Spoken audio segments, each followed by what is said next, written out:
They were the first family of music, the Bachs. Some 60 musicians, 7 generations of performers and writers, but one stood above them all, a largely self-taught composer, Johann Sebastian Bach, number 28.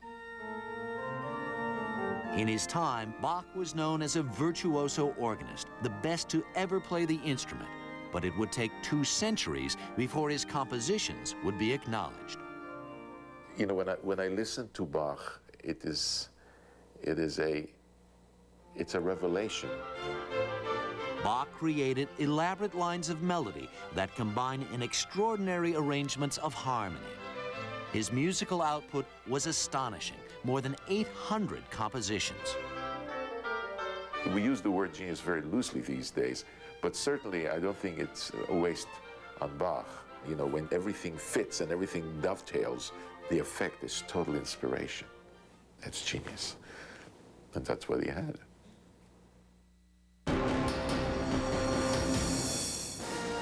Some men are born great, some have greatness thrust upon them, and some just seize it with both hands. Like this man, Napoleon Bonaparte, number 27, perhaps the finest military commander of all time.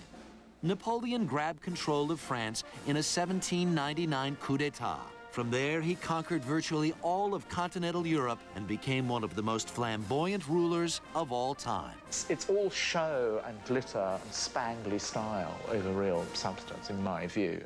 So you have in Napoleon the most unbelievably gifted figure, you know, who expends all that talent on self-promotion. What a waste. Napoleon is one of those remarkable forces, much like Hitler, much like Genghis Khan, who are so effective, so brilliant, so powerful, that you organize the world around them, but they may not leave much of a lasting mark. Like many conquerors, Napoleon went one step too far. Trying to capture Moscow, his army faced a brutally cold winter and was decimated.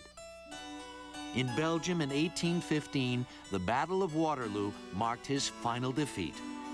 Despite a legacy of legal reforms, Napoleon spent the rest of his life in exile.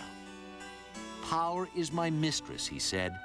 She was good to him for a lifetime, but deserted him in the end.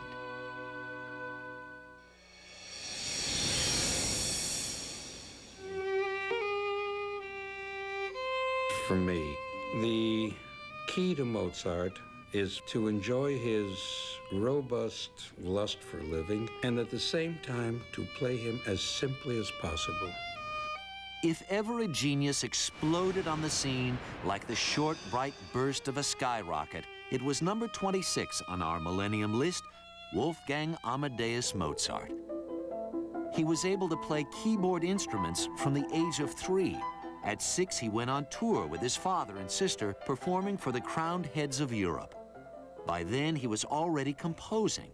And even more amazingly, he was doing it all in his head. For me, what's fascinating is when you look at the manuscripts of Mozart, and when you see the perfect handwriting, you don't see any corrections. It is just, it's in his mind, and he wrote it out.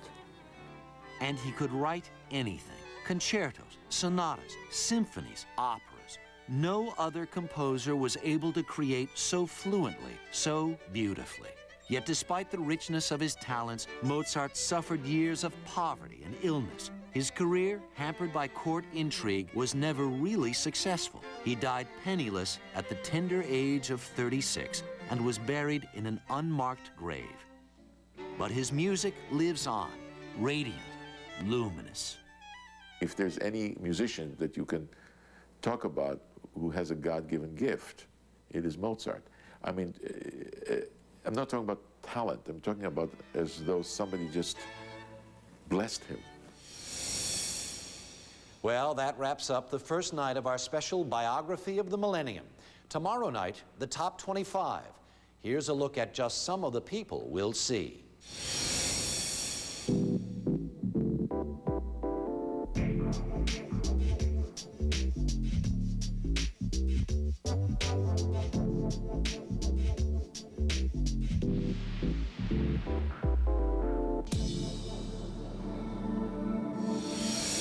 From the Royal Observatory in Greenwich, England, I'm Harry Smith. good night.